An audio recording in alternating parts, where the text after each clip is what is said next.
Blog Talk Radio.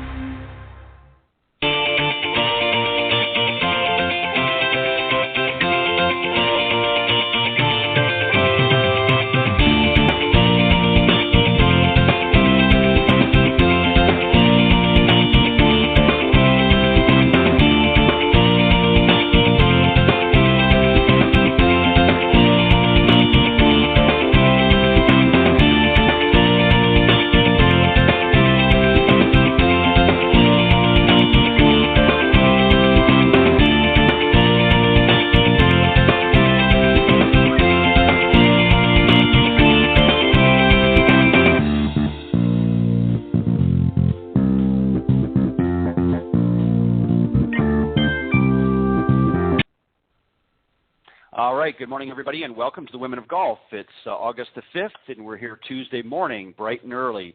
Welcome to the show, and I'm your host, Ted Odorico, and joining me, of course, is our other host, LPGA professional Cindy Miller. Cindy, welcome.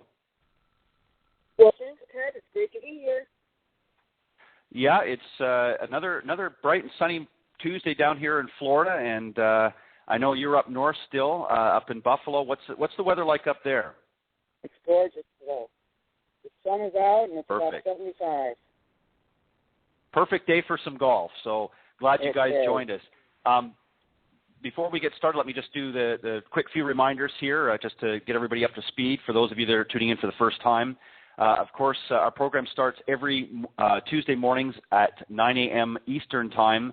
That's from 9 to 10 a.m. Eastern Time here on blogtalkradio.com. Easiest way to get us is at www.blogtalkradio.com/Women of Golf, or you could just go to the blogtalkradio.com website and just type up in the search key Women of Golf. That'll get you there as well. You can also call into the program or speak to Cindy and I if you want at any time through the live broadcast on Tuesdays at area code 347-945-5855. Or if you have any questions or comments about the program, you can certainly do so at womenofgolf@gmail.com. And you can also get in touch with Cindy Miller personally if you want. If you're interested in some instruction or some great tips, you can do that at cindy@cindymillergolf.com. And don't forget to visit her website, cindymillergolf.com. We're going to be finishing off our series. I'm kind of sad, actually, Cindy, to be honest, because I've really enjoyed this. But we've got the final segment, if you will, of the series, part 12, which is arousal or tension. We're going to talk about that in just a moment. And then next week, of course, I think you said we're going to do the follow-up with the assessment. So we'll still have a little bit left. But the series is coming to a close, so make sure if you've missed any of it, you can go back to the Women of Golf website at blogtalkradio.com, and you can scroll through the on-demand section. Of course, all the programs we record. So if you've missed a live broadcast, go back and make sure that you listen to any episodes that you might have missed, just to get you up to speed. But anyways, we're glad that you joined us. And a little bit later in the show, Cindy and I are going to be talking with founder and CEO of GolfMDs, Alex Weber. He's going to be joining us here in just a little bit. But in the meantime, sit back and enjoy the show. And Cindy, let's get started. The last segment is arousal or tension. Basically, do you have testosterone attacks, or do you have surge modes on the golf course? Or are you able to control your tension and arousal? It's the ability to maintain a proper level of arousal for competition. Competitive golf requires a higher level of arousal than does competitive bass fishing or skeet shooting or something like that. It requires a lower level of arousal than maybe football, soccer, rugby, boxing, and most any other contact sport. So for peak performance in any sport, you got to maintain the appropriate level during competition. I'm sure our listeners have played, rounds of golf where they're la la la la la. It's almost like they don't care. I've had my students say to me, "I'm better when I don't care than when I think too much," and that would probably be the fact that they're aroused too much or too little. Few sports are really as demanding as golf, and that you're expected to regulate this arousal for at least 4 hours, which is hard. If you get bored or distracted quickly, you become under-aroused. If you get frustrated or angry, tense, or excited, you become over-aroused. So I'm sure you understand what I'm talking about, Ted, yes? Yes, of course. Yeah, you certainly do. Well, and just to clarify, so people understand what we're referring to, obviously your energy levels within yourself fluctuate at any point. And obviously, you need to be engaged and as you put it, be aroused, and your energy has to be maintained throughout that. Otherwise, you sort of go through peaks and valleys, which we do normally, and it's tough. It's tough to keep that energy and steady, if you will, throughout. Or if you get over, a lot of times, to give you a good example of being over aroused, is a lot of times you'll see somebody coming down in the final legs of a tournament in a league, and they're so pumped up full of energy that they'll end up, normally they might hit a 7-iron, let's say 150 yards, and now they're hitting it 175. They've got so much adrenaline and so much energy going through their body that they're actually over aroused. Would that be a pretty good assessment, you think? Absolutely. Totally. So it's really vital that you understand your natural level of arousal and develop mental techniques so that you can learn to regulate a moderate release of adrenaline to perform your best in golf. And you know what? I have issues with this myself personally. It's how much are you trying? And what you almost have to look outside yourself while you're playing and say, wow, how am I doing now? Are we good here? Or why am I not doing well? It's almost like you have to be very aware of your peaks and valleys and how much your energy levels are fluctuating, and if that is a good thing or a bad thing, for you personally.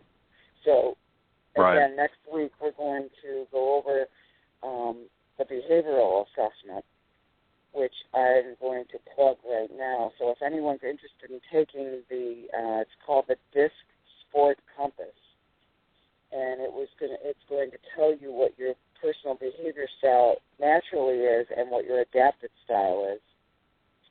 Please email me at cindy@cindymillergolf.com. The assessment, there's a special for our listeners. It's $35. And if you want the assessment and a 1-hour debrief, it's $135.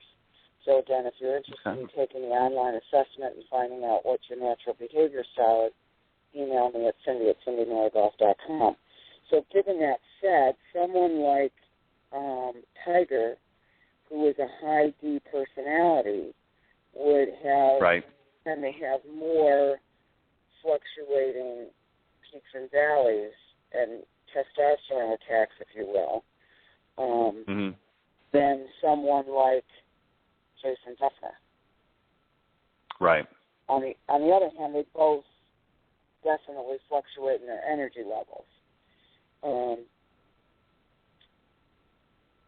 If you're naturally very relaxed and laid back, you might need to learn to psych up for competition. If you're naturally very hyper-intense and very aroused by competition, you'll need to learn how, many of the relaxation techniques that will work for you, which would be deep breathing in through the nose, out through the mouth. Sometimes I tighten up every muscle in my body, and then I lighten it up just so I can feel, because I get so fired up. It's like, yeah, let's go. It's like on pursuit. And then I try too hard, and then I swing faster, and then I miss the ball, and then I get kicked off, and then it's like, oh, wow, this is turning into a meltdown. Well, and I think that's something that, everybody, we all at various levels, another person I especially since you made laid back, that I sort of think of that you wouldn't think that, has that ability, but Freddie Couples, obviously when you watch him on the golf course, he has a very laid back personality, but he, is still able to, as you say, psych up for competition when need be. It doesn't appear it on the surface, but inside he's obviously, gearing up for what needs to be done. But he'd be a good, example as well of somebody with that sort of a laid-back appearance. Exactly. And again, Suzanne Pedersen would be one that you can see the burn in her eyes. It's almost like the visual that you see their body language, the way they walk, the way they carry themselves, their whole demeanor. You can see if you look real close, you can almost see what's going on. So the ideal level of arousal for competition is between 4 and 6. And again, now I'm going to back up again. If you're interested in taking this golf psych assessment, again, email me and say whether you want the behavioral report or the golf psych assessment. We can definitely get that to you via an online portal. I think the assessment is $50. But email me at cindy@cindymillergolf.com. You can get your personal report done, which is what I am using for this whole segment of On Your Game. So 1 is very relaxed and 10 is very tense. So golfers actually need to be slightly more aroused for their drives than their putts, because you got to hit it with more oomph. Yet arousal levels above 6 make it really difficult to play golf well. Even though you're saying tension scores, I have a perfect natural arousal for golf. I may find that the pressures of competition can cause my arousal or tension decline. Again, champions play between a 4 and a 6 on the scale. This is the optimum level of arousal for competitive golf. Champions have learned to control their level within this optimum range during competition.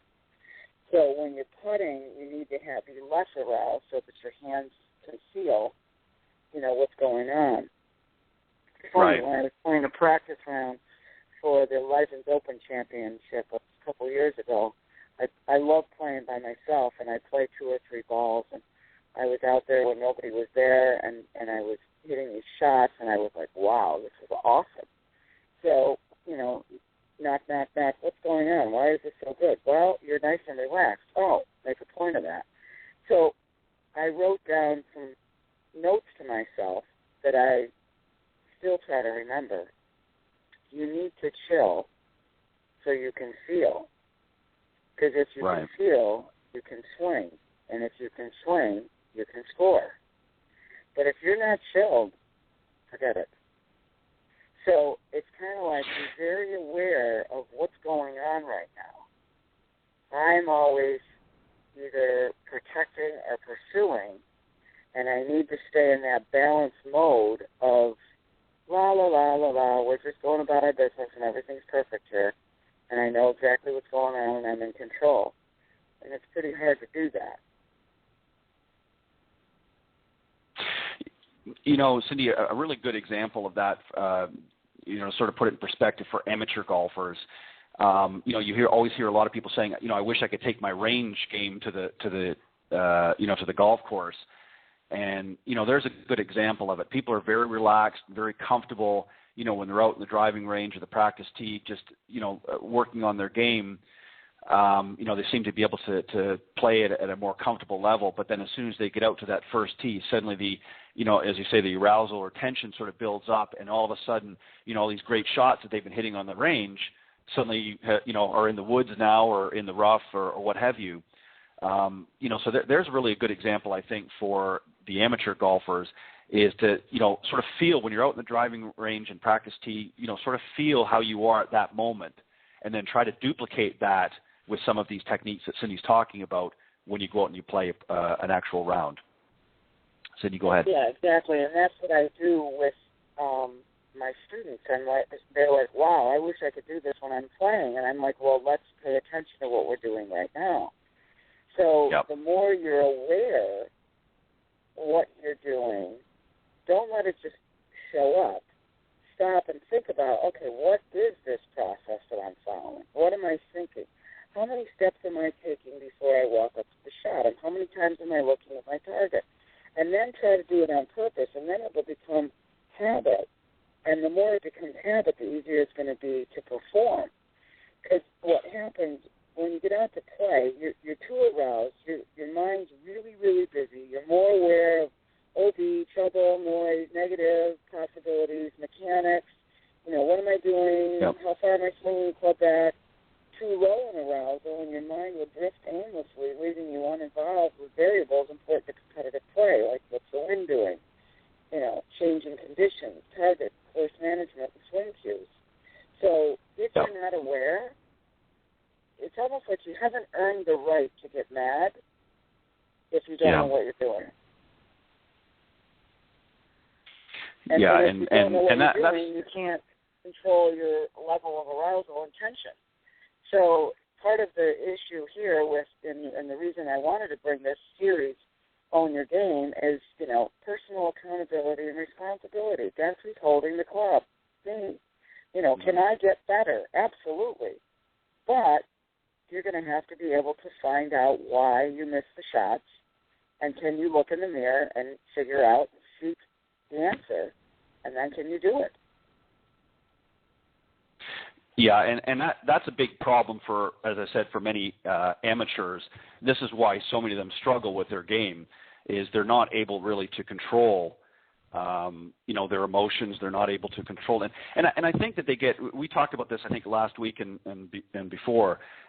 Too many of them focus on the mechanics of the swing. They're too worried about, hitting the perfect shot. And obviously mechanics are certainly important to a degree, but it's not the only thing. It's, as you just pointed out, you're the one that's holding the club. So, the club doesn't change.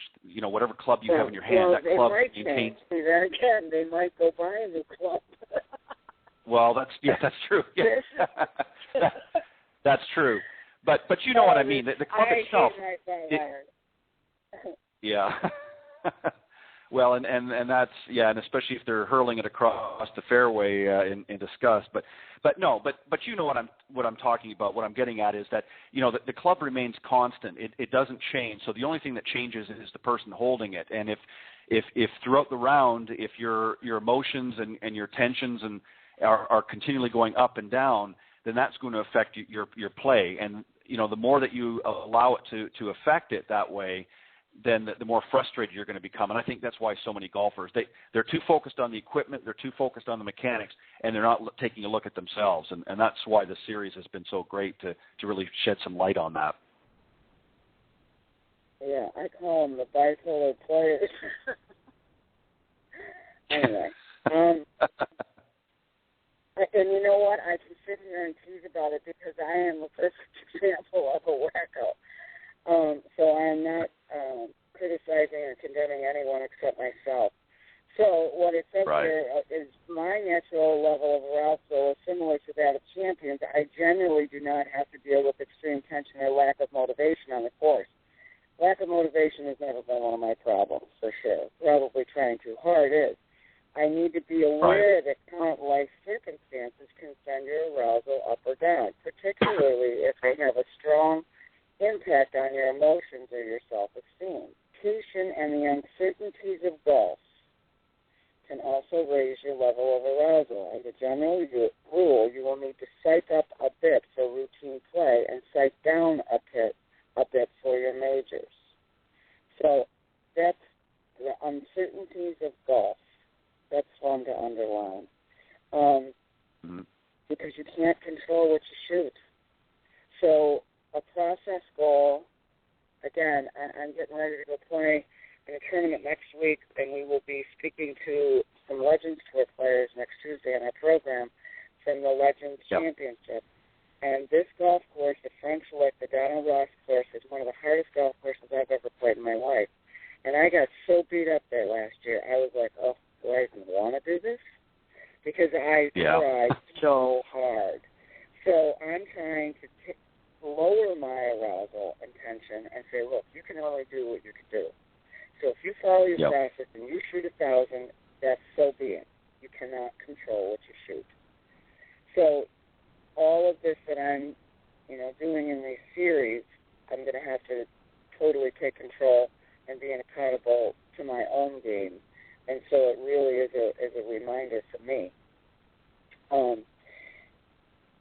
Again, it's quite difficult to do, but if you follow your process and you have a pre-shot routine and you have a good mental routine, then you should be patting yourself on the back because that's all you can do. Yeah. Yeah, exactly. And you also have to, one of the things that you're sort of carrying with you now too is sort of the memories of last year. And that's something that you have to overcome as well when you're, in preparation for this year, is not to dwell on that. You can't change what happened last year. you can only change what's going to happen this year. And by getting yourself prepared, not just physically but mentally, will help to change the course of whatever may happen next week. So we know you can do it, Cindy. Confidence in you, and we know that you have the ability. Your mind is going to say and do that. Be careful. Remember this last year. I mean, that's what it's going to say. Now I've learned, and now I'm going to go over here. And I realize where I need to miss the shot, because she who misses the best without getting kicked wins. So I don't, I may have to create shots to try to roll the ball up on the part of the green. And you need to be aware that you might have to do that.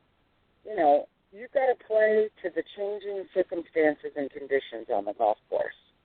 And that's what great champions do. Right. Be aware of what, the number one, be aware of what's going on, and then be able to adapt to the condition. So back to variables that can lower your level of arousal or mental or physical fatigue. If you've been working too hard, trying to play too much, practicing too much, or if you don't feel good, you've been sick, personal issues that can cause depression or sadness, distracting emotions, overconfidence, and boredom. There's kids that we teach that, whose parents are on them, and the kid might almost be not caring or lowering their level of arousal just because their parents are driving them crazy. I mean, those are emotional issues that can be going on behind the scenes that you don't know. Yeah, exactly. As I said a moment ago, so many people, I can think of a number of people that I've worked with over the years that, we'll have a great session on the range, and maybe we'll have a playing lesson as well, and we'll move over to that tee. And as soon as we go over there, it's almost like it's a different person. And I'll be looking back over to the practice tee, and I'll say, where did Bob, what happened to Bob? We had some great shots here and some great progress, but Bob didn't come up to the tee. Somebody else did. And, it's very difficult for a lot of people, and that's why this series has, really been so important to help people along the way. Exactly. Variables that can push your arousal upward are low confidence, so that would be fear, high emotions, financial distress, what's going on in your life, personal crisis, keeping your card, overuse of nicotine, caffeine, or drugs, outcome, orientation, or trying too hard. I drink a lot of coffee, so I have to be aware that when I get in the tournament, if I drink too much coffee, I get the shakes. So I got to chill down on the coffee and drink more water, but then I've got to be careful that I don't have caffeine withdrawal and get terrible headaches. So, But again, you have to be aware of those things and adapt and change your behavior. Yeah, exactly. Yeah, there's a lot of things outside that people don't realize. Business people are thinking about work, and they're thinking about deadlines and that sort of thing, and that can affect your golf game. People don't realize a lot of these outside things. Things going on at home can greatly affect, whether it be financial issues or spousal issues, whatever the case, the kids, trying to focus on things, school and so forth, getting them ready for another year. We're all getting, those that have kids are getting ready right now to get their kids out there and ready for a new school year. The pressures and anxieties of that can be very easily carried out to the golf course. Absolutely. So some recommendations are, number one, body check. So a bunch of times throughout your day, take a few moments to scan your body for tension, So body check. Hey, how am I doing right now? Am I good? Am I fired up? Am I grinding my teeth? If you're finding you're holding tension in your jaws, your neck, your back, your shoulders, consciously relax those areas, releasing the tension. Deep breathe, as I said, in through the nose, out through the mouth, and that will help you recover. I have this program that's called the M-Wave that I had like 5 different people at different times recommend it for me. So after about the 5th person said, you really ought to try this thing, I finally paid attention, and it helps you get into a coherent state, if you will. Teaches you how to relax. And golf site people have a thing called the mind meter. shows you, how you doing? I'm relaxed. No, you're not. Yes, I am. So really, you're not. It measures your heart rate and shows you whether or not you are relaxed. So if you are able to practice with something like that to see the results of what your heart rate is doing, then you can better adapt and change and do these different practices, relaxing your body and your tension and your muscles, and do the deep breathing. The second thing is to develop a strong mental routine.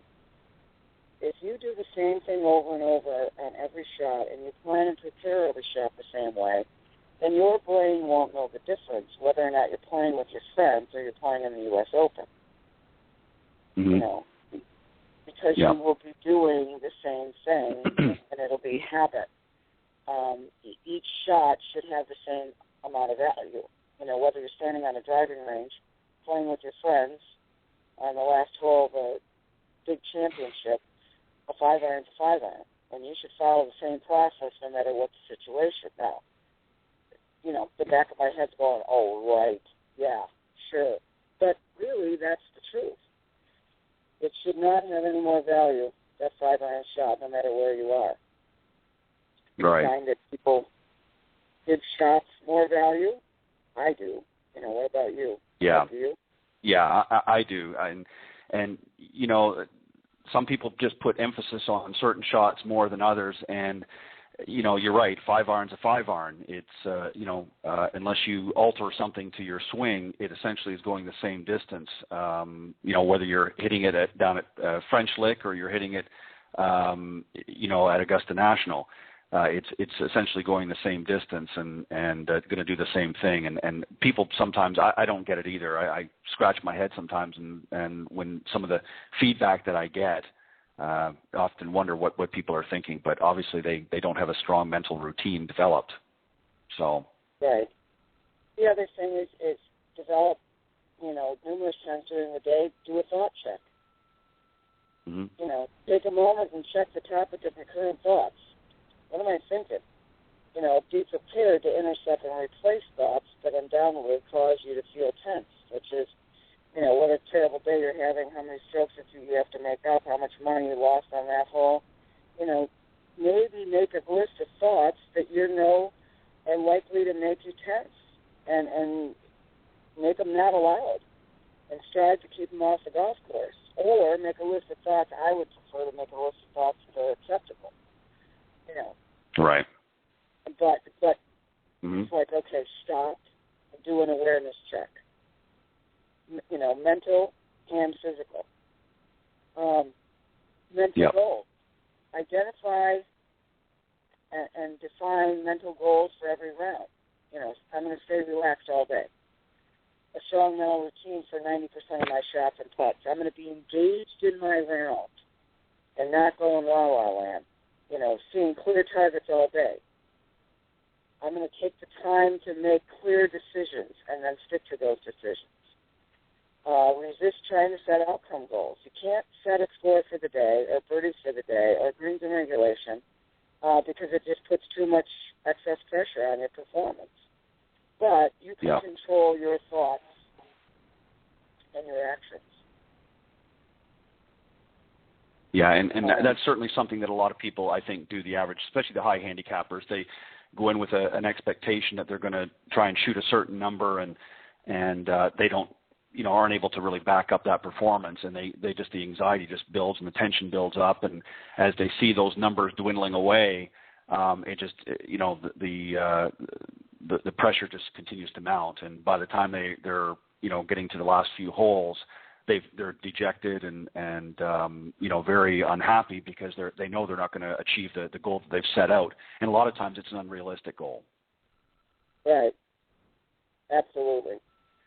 And the last one here is create an attitude to competition. Before you get out of bed to prepare for a day of playing in a tournament, take a few quiet moments to visualize the attitude you'd like to take into the competition. I'm going to be relaxed, focused, confident, tough-minded, competitive. See yourself dressing, eating, driving, warming up, and playing at least the first hole with this attitude. Make sure you get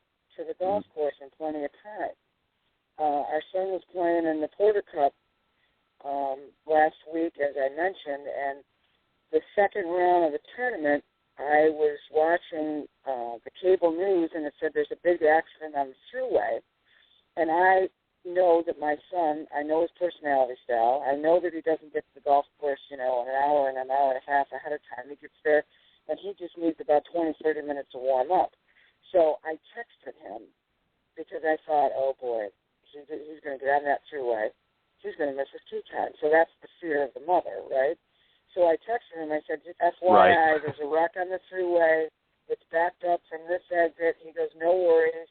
I got to stop, pick somebody up. I'm good. I'm not going that way. But, again, I just wanted to foresee something that could make, disaster. But, make sure you get there plenty of time. Make your game plan. How much time do you need? Walk casually. Talk casually. Avoid rushing your practice. Because the minute you do that, your heart rate goes up. Then your thoughts start going, oh, my God, hurry up, look out, be careful, ooh. And you have to avoid that at all costs. Yeah, exactly.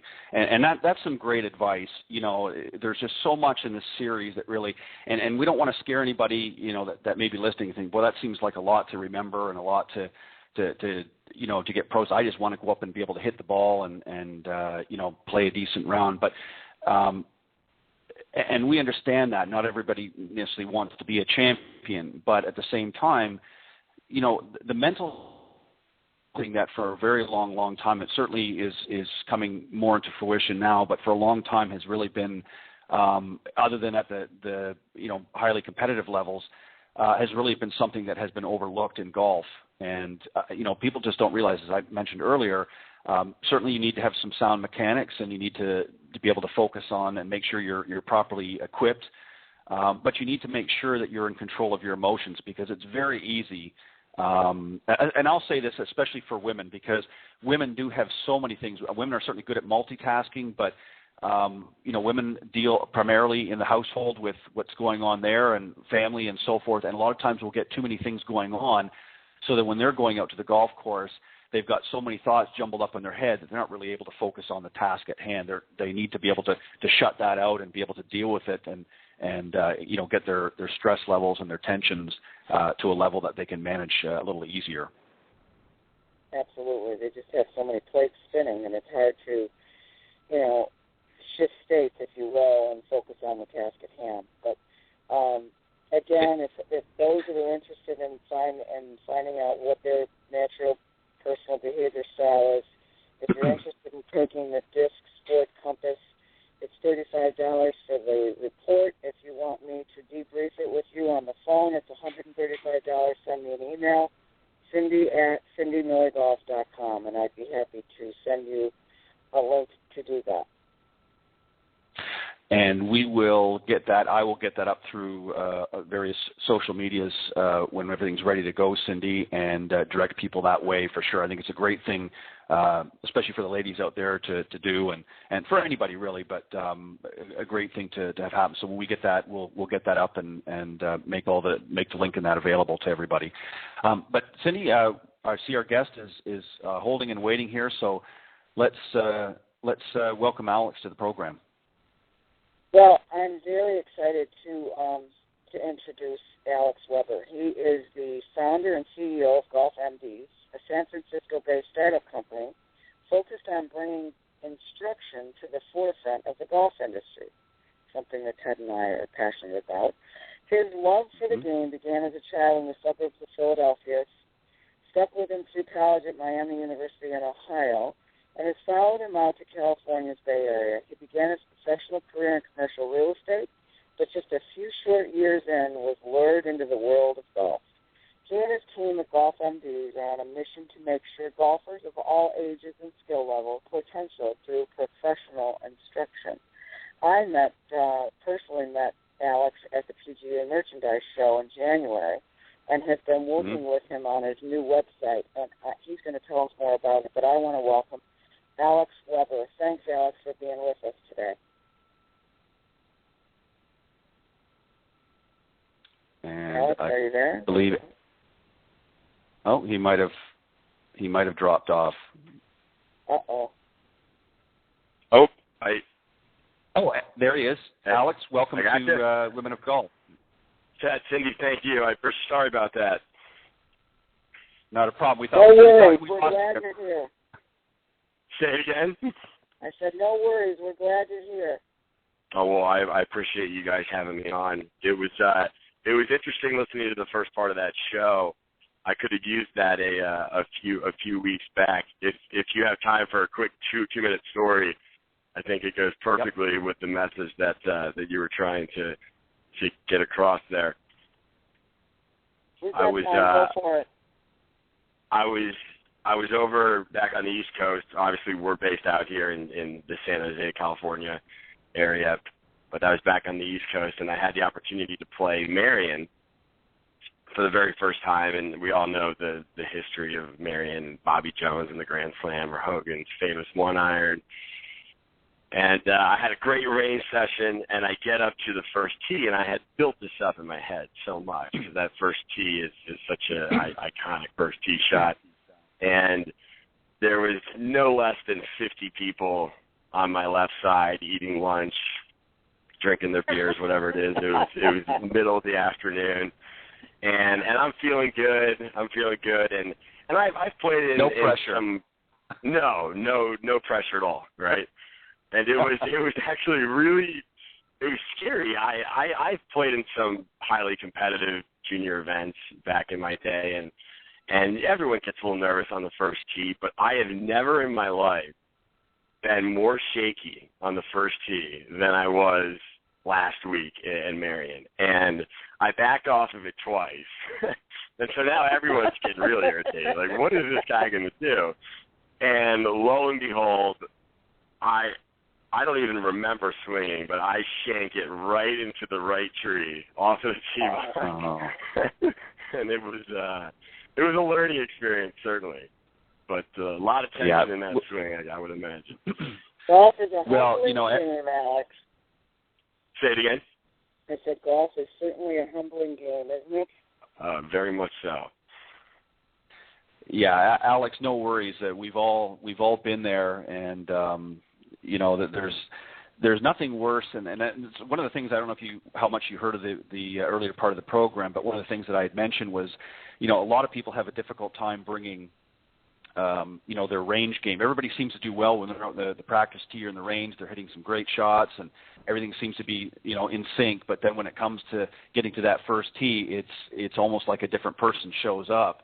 And, a lot of it, as I said, is, and Cindy has mentioned, it's not really the mechanics and things like that. It's what's going on inside. And this is why the series that Cindy has brought to the program, Own Your Game, has been so it's been so good, because it's really targeting a lot of the things that people need to be focusing on. And Alex, we want to give you a chance to to talk about some of the things that GolfMDs is doing. So why don't you tell us first off just a little bit about the background and the history of sort of how you came about developing GolfMDs and how it got started. Yes, so I moved out to the Bay Area about 3 years ago and was in commercial real estate at the time. And as a great business tool, I wanted to sort of get my golf game back. As a young professional, you don't get a lot of time to go and practice or go play, so I lost a little bit of my game. And like I do for really any product or service that I'm interested in purchasing, like most golfers do, I start my search online. And I go to Google, and I threw in local golf instructors and really had a difficult time finding anyone in the area. It was one facility website after another, and a lot of those aren't very well done, unfortunately. But even if they are, the teaching professional side or the instruction side it's not really front and center on those sites. So you got to click a handful of times to find what it is you're looking for, and most of the time you really can't. And I didn't think much of it at the time. I ended up not going to take a lesson from anyone because I really didn't find anything enticing enough for me to make that leap. And over the next 6 months or so, I was getting questions from colleagues asking me, hey, do you know of any good teaching professionals in the area? Who's a good pro to go and work with? And these are people that have lived in this area for 20 years. Yeah. So it's at that point I realized there's an issue here. And so we started going around to local golf courses and talking with teaching professionals and asking them, how do you get your business?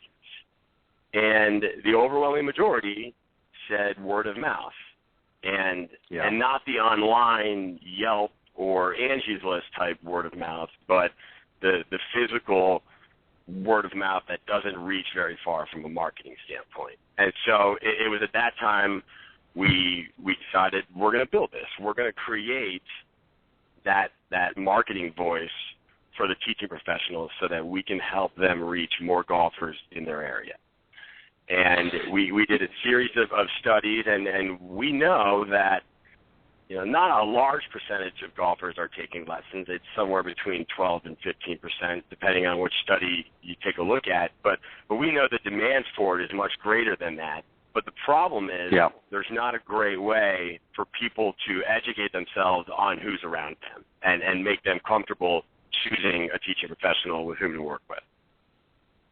Yeah, let me just jump in real quick, Alex. I just want to say something on to what you were talking about. I found that as well. I'm also, Cindy is Cindy obviously plays on the Legends Tour, but she's also a teaching professional. And I'm of course, a teaching professional. One of the things that I've noticed about, just as you've said, you go on Google and you do a search to see who's in the area. A lot of people ask me, and even I have, somebody in the industry has a tough time sometimes finding, because you get the usual courses come up with, and you've got to sift through about 5 different pages within that website just to find out about the instruction. And, a lot of these guys and gals are great. They're great instructors, but and not to throw the industry under the bus, but a lot of them are terrible marketers. And they're just not getting themselves out there. And even I've provided opportunities, to help in using the programs and things like that. And they just don't understand the value of, coming on a program and talking about what it is they do. Some of them still are old school thinking. They just figure, they'll just open their doors on Monday morning and people walk on the golf course. And if somebody has a good lesson, then they'll, pass that word on. But they don't get out there and really get involved in the community and letting people know that they're there. Right. Well, I think it's a learning curve. It's it's a new way of doing business, and change is not always easy to implement, certainly. And I think it's just a matter of adapting and being aware of how the marketplace goes about trying to search for products or services that they are interested in. It all begins on the internet. And if you're not on there as a small business, and that's how we look at each and every teaching professional. They're a small business, and they should operate like all the other successful ones do. And a strong web presence is a common denominator in every single quality company out there, right? Yeah, exactly. And it goes. Go ahead. I'm sorry. No. Go ahead. Go ahead, Alex. I was just going to say, a lot of the time, you just mentioned something about, most pros saying, oh, we'll just open up the doors on Saturday, Sunday, and people will come to the course. These days, people don't walk into the pro shop and say, hey, who's your teaching professional here? Right? They'll hop on their iPad or their iPhone and search if they're interested. And the reality of it is most golfers, they don't even know what an LPGA or a PGA professional means. Half the time they think they're a touring pro. Yeah. Right. So it's important that we make the consumers aware of what a teaching professional is, where they're at, and the different types of services that they can provide, because it's really the most important thing. If someone's going to pick up a golf club, it's not a lot of fun if you don't know how to swing it, right? Mm-hmm. And so exactly. In our minds, the only way to really truly get people to enjoy the game of golf is to make them more efficient and better at it. And that obviously is through instruction, not through buying the greatest and newest equipment, which that's a whole nother issue. But there's certainly a great opportunity out there. Yeah, we'll get to that. I think we're on the same page with that. Cindy, do you have a question that you wanted to ask? You know what? How does this work? Tell us how it works. So from a consumer standpoint, it really is a search engine for teaching professionals. You can go on and search for pros based on location or a name. You can read reviews, so you can kind of get a feel for what current or past students are saying about their experiences with individual pros. You can, if there's a certain certification that you're looking for or a certain type of technology that you want a pro to use on you, you can search through that. And we also do video work of every teaching professional that is on the platform, using the platform. And a lot of those are swing tip type videos. We'll often see a pro just talk about their facility, their teaching philosophy, maybe what a student can expect when coming to work with them. But it's just another great way for the consumer to sit there in the comfort of their own home or their car or wherever and get a good feel for how this pro walks, talks, and looks. Because we all know that beyond finding someone that is knowledgeable and a good teaching professional, it's equally as important to feel comfortable with them. And if you're not comfortable walking into a lesson, especially something like golf, it's such a difficult game. If you're not relaxed and comfortable, you're probably not going to have a good experience. So right. being able to search through pros, and then of course you can, if the pro is offering the online scheduling through our platform, you can search through the different services that he or she provides and book your lessons and track your progress through the platform. You know, a lot of, what you mentioned earlier about walking into a pro shop and that, most people are not going to do that because there's a certain intimidation. You know, they're walking in, there's, maybe a couple of pro and an assistant pro, or there might be some customers in there. And the last thing that a lot of people want to do is to sort of walk in there and say, well, I need help with my golf game. And then suddenly there's, 8 pairs of eyes on them. And right. So it's very intimidating, especially for a beginner golfer. And, what you're proposing here with GolfMDs.com is really a way for people to sort of do a little research ahead of time, and then they can call the pro shop. And you raise a very valid point, Alex, that I think a lot of people need to understand. Picking a golf pro is just as important as picking on a different scale, obviously. Picking, yeah, exactly. You need to interview them. It's an interview process. It's not just a matter of taking lessons, because everybody has different personalities. So, what you're offering through your format is really bang on, because it gives them an idea to kind of get without having to sort of throw themselves out there, a feel of what that person's going to be like, their philosophy, their teaching styles, and whether or not they're going to click, because it's a personality conflict as well. Some people may not get along with somebody that's a more aggressive style of teaching. Maybe they need somebody that's a little bit less aggressive, so they want to have that opportunity, and they can go and check out 2 or 3, potential pros in the area, and then select one that they feel they might be comfortable with before they sort of take the plunge, if you will. Yep, that's exactly right.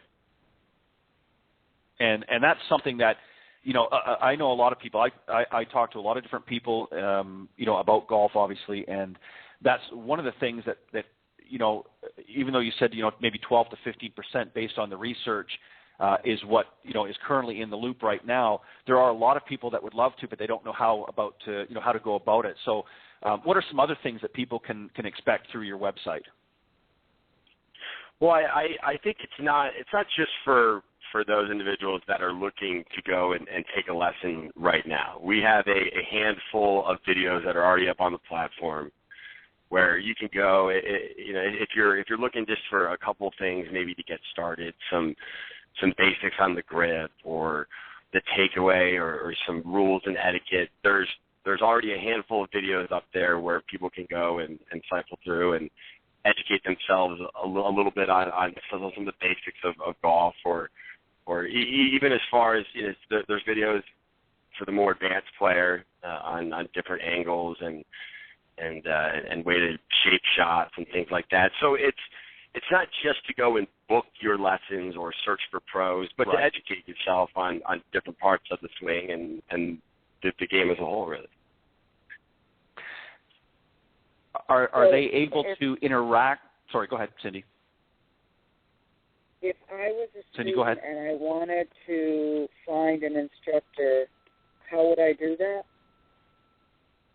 You'd simply go on to GolfMDs.com, and on the home page there's a big search bar front and center, and throw in your zip code or a city name, and up will populate all the teaching profos that are on our platform in your area, and you can choose which ones you'd like to read more on. They all have a full bio, so something like a LinkedIn, if you want to think of it that way, where you'll click on certain bios, and up will populate all of the information that pro has put in regarding his or her services. What if I was looking to go to a golf school? So let's say I live in Buffalo and I want to go to golf school in Florida in February. Yeah, so we have also on the homepage, we have a search box for clinics or schools. And just like the pro search works, you would indicate that that's what you're searching for, first and foremost, and then throw in a zip code or a city name, and whether that be down in Orlando, and up will populate all of the different schools that the teaching professionals on our platform offer in that area, and you can search by date or price or a specific focus that you're looking to go to a school for. That's awesome. Yeah, that's fantastic, and the great thing is, and this is something, one of the things that we started this program, and I also have another program, Golf Talk Live, that airs Thursday evenings, and one of the things that I wanted to do with my format of doing these webcasts is really to similarly do the same thing, is to, everybody's got their own website, everybody's, CindyMillerGolf.com, which is great, but really to allow a lot of the professionals and those within the industry to come together and talk about, so people can have a place to go and listen to the pros, listen to some of their ideas. Like Cindy's been running, the last couple of months since we began her own Your Game series. So it's given people a little bit of insight into her and what she thinks about and how she applies it to her everyday life and so forth. And this is something, and so it sounds like this is essentially what you're trying to do with GolfMDs. Let's talk about, if we can just kind of switch gears for a second. I want to talk about a little bit about the state of the industry. I know that's something that you wanted to bring up. Let's talk about some of the new strategies that you're looking at to get players involved and attract new golfers. What are some things that we need to be doing in the industry? Well, I think, especially lately, if you follow the industry as closely as we do, there's been a lot of doom and gloom articles that are thrown out by the media. Golf's struggling, it's declining. These alarming articles saying that the game of golf is done, and I think that was all spurred by an issue with Dick's Sporting Goods, and we can go into that in a second. But I think as a whole, golf is not dead. I mean, you see it every day when you walk around the golf courses. There's millions of people around this country that are enjoying the game of golf, and certainly there's been some stagnant growth times in the last 4 or 5 years. But golf is not dead, and I think some of the things that the PGA of America and the LPGA and a lot of the different golf associations around the country are doing to help spur growth is great. There's a lot of these youth programs that we all know are growing. The first tee, I think this year, the first tee, they had over 3.5 million kids that were participating in it, which is an all-time high. Those things are great. There's a few things that they're doing at the facilities that I think are me personally. The new 15-inch holes and bringing soccer golf to the different courses. I don't know how much I love them, but I grew up playing the game of golf, so it's different from people that haven't been playing this game for 25 years or what have you, and if it gets them to the course and they're having a little more fun, I'm all for it. I think it's a great thing. But I, looking at the game of golf and going to driving ranges and when I can going out and play, the common denominator I see is people really struggle with this game. And we see it time and time again. A lot of people look like they're not having fun out there, but they keep going back because there's this addictiveness nature that golf has, where if you hit that one good shot, right, you always hear, oh, the shot that'll bring you back. But in our minds, people are going to come back more if they're hitting good shots more often.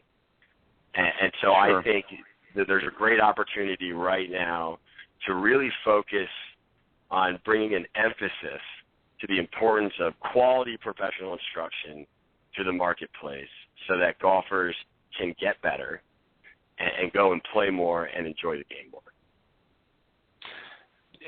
Yeah, I agree. I think there's really, and Cindy, certainly want your input on this as well. I think there's really two areas, and they are certainly doing things. First tee is a good example that you gave, Alex.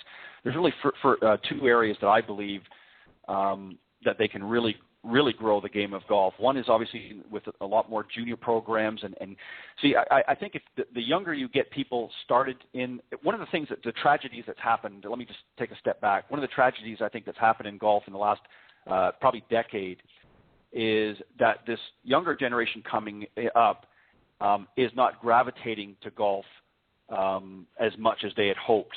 And I think what happens is there's certainly some that maybe have golf in their family, maybe their parents play or father or something plays, and it's sort of in their family unit. But for those that maybe didn't have golf growing up, aren't as easily gravitated. So they need something to attract the newer, younger players that's going to make it interesting to them. And then also there's a segment of the population that still, in my opinion, and Cindy, I think you might agree with this, that still is not as aggressively marketed after and pursued, and that is women.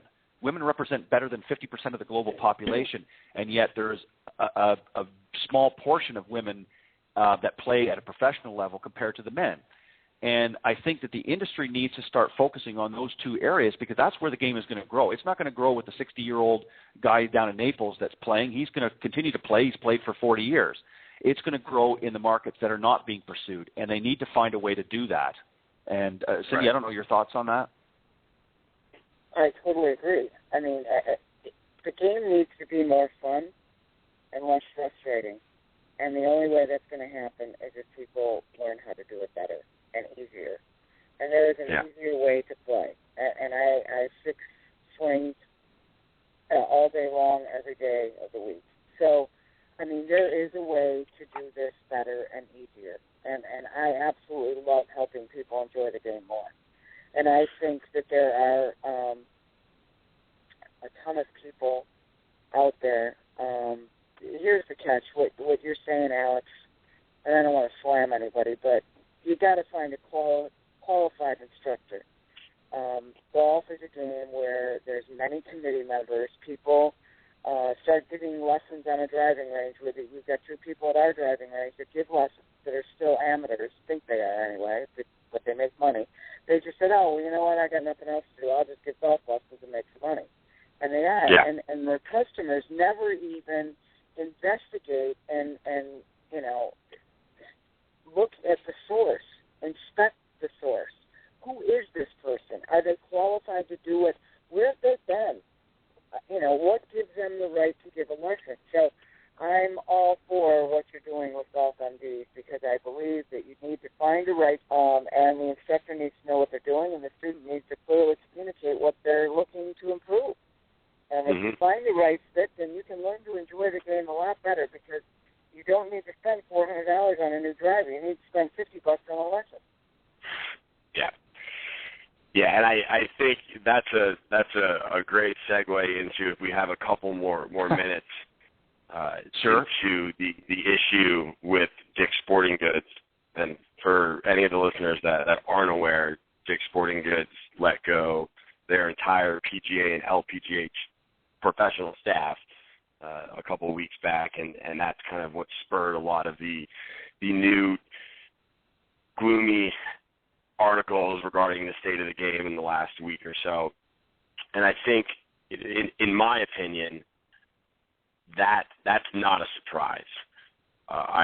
It's obviously a terrible situation for all those men and women that were working there. But I think what it goes to show is the marketplace is getting smarter, and they're understanding that all of this mass marketing for buying the greatest driver, the best putters, or wearing the shoes that the pros wear, getting this golf ball or that golf ball is not making them a better player. And so they've for 15 years they've been buying the heck out of this stuff, and it hasn't really helped them. And so now it's always going to come to a point where the bubble will burst. And I think this is the start of that equipment bubble bursting, if you will, where golfers are going, you know what, this isn't helping me. I'm done spending money on the newest driver, because this thing was just, it's $99 now. It was $400 last week, and next week they're going to come out with a new one. And it's gotten so ridiculous that I think now golfers are starting to get a little smarter, and they go, okay, we've been duped here. What's the next thing that we can do to improve our game? Because if this equipment bubble has proved anything, it's that golfers are willing to do quite a bit to get better. They'll spend money. They have the discretionary income to spend, but if it doesn't work, at some point they're going to stop spending that money. And so that's why I think this is a great opportunity for all teaching professionals, including those that were employed at Dick's, to really start focusing on what they got into the industry to do, and that's teach. And I think by banding together and creating a brand for quality golf instruction, which is what we're trying to do at GolfMDs, that's the way that we're going to reach a critical mass of people. Yeah. Well, and I agree 100% with you, Alex. And this is something I've talked on my program, Golf Talk Live, many times. I've mentioned the very same thing. One of the things that really has bothered me, as somebody in the teaching end of it, is that so much emphasis has been made on equipment and really not on the teaching professional by the industry. And what ends up happening is, as you said, people go out there and they'll buy that $400 driver and not really play any better than they did with the old driver that they had, maybe a little bit better, but just purely by technology, but not really a significant amounts to justify the cost. And really that $400 could have been better used, let's say, going to Cindy Miller and getting a few lessons and learning to understand how to make the equipment work for you. And I look at it this way: if you go and buy a $400 driver and it suddenly improves your game tremendously, then the entire teaching industry might as well pack up and go home, because they're not going to be needed any longer. So, the equipment is there as a tool. It's there to help you achieve, hitting the ball and making the strokes. But it's the person inside, and it's the person's ability that's going to affect how you play, not the equipment. And you're right, the industry has done a pretty good marketing job of selling a lot of the amateur golfers that over the years, and they're starting to wake up. And you're probably right. This thing with Dick's Sporting Goods is probably going to help to be a big eye-opener for a lot of people out there. Yeah, I think so. And it's not to say, and I hope I didn't come across as making it seem like this equipment is worthless and there's nothing behind it. Obviously, there's a handful of science behind the effectiveness of this equipment, but unless you know how to use it, it doesn't matter. Exactly. Right. Exactly. That's right. Alex, if you wouldn't mind, let everybody know how they can get a hold of GolfMDs, and if they're interested, both from a consumer standpoint and also for pros out there that might be tuning into the program that are interested in getting involved and being a part of your program. Tell them how they can go about doing that. Of course. So from a teaching professional standpoint, if you teach and or club fit, or you have employees that do, you can just go straight to the website, golfmds.com, and there's an option up on the top right corner for the golf pro to go in and sign up. It's completely free to have a professional profile on the website, and then there's options to upgrade into a pro business account, which offers a handful of business tools from online scheduling to social media integration, email marketing, things like that. For the golfers out there that are searching for a teaching professional with whom to work with, or just some tip videos, you just go right to the website, GolfMDs.com, and it'll take you right there from the home page through. You can search for pros in your area based on a zip code or a city name, or scroll down a little bit further and start watching some of the videos. Perfect. And what do you see on the long-term scale for GolfMDs? What is your long-term vision for the organization?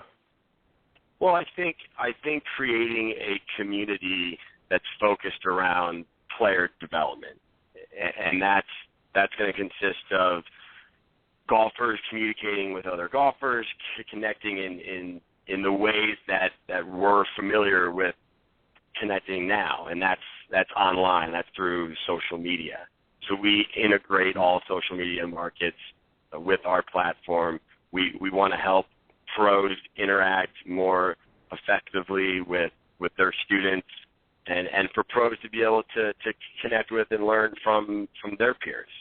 So I think it's really a community, a social community based on the importance of instruction and implementing that more into the game of golf.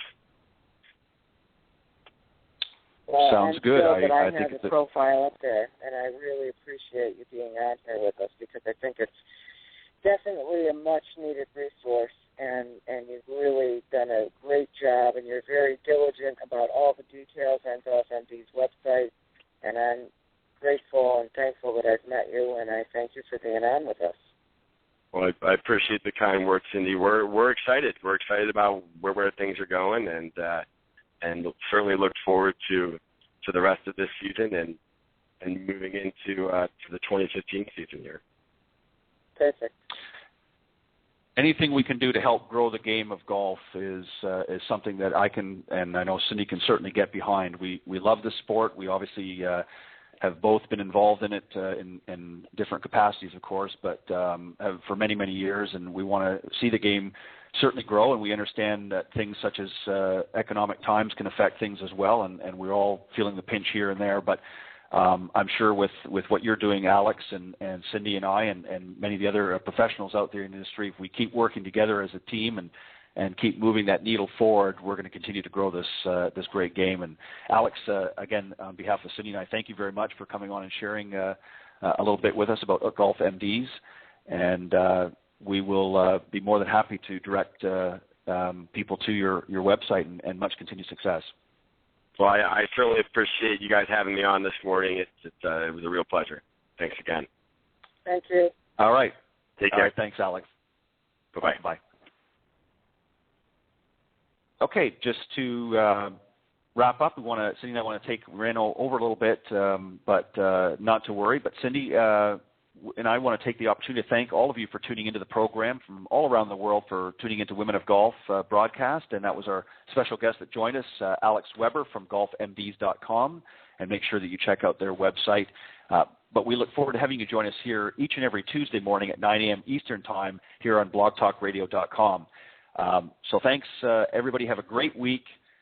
Thanks, Cindy, for bringing that great series, Own Your Game, to the program. I thoroughly enjoyed it. And don't forget, as I said earlier in the broadcast, for those of you that have missed any of the components or you want to review it again, you can go back through the on-demand section. Just go to blogtalkradio.com/Women of Golf, and you can scroll down and you will find in order of the most recent broadcasts, and go down. You can go down and scroll and listen to any of the ones that you may have missed, or listen to the whole series again. We're always glad that you're tuning in. Have a great week, everybody. Cindy, as always, get ready for French Lick next week. We know you're going to do well. We're rooting for you. Thanks for bringing a great series, and thanks for joining me each and every Tuesday here on the Women of Golf. Thank you. Have a great week. All right.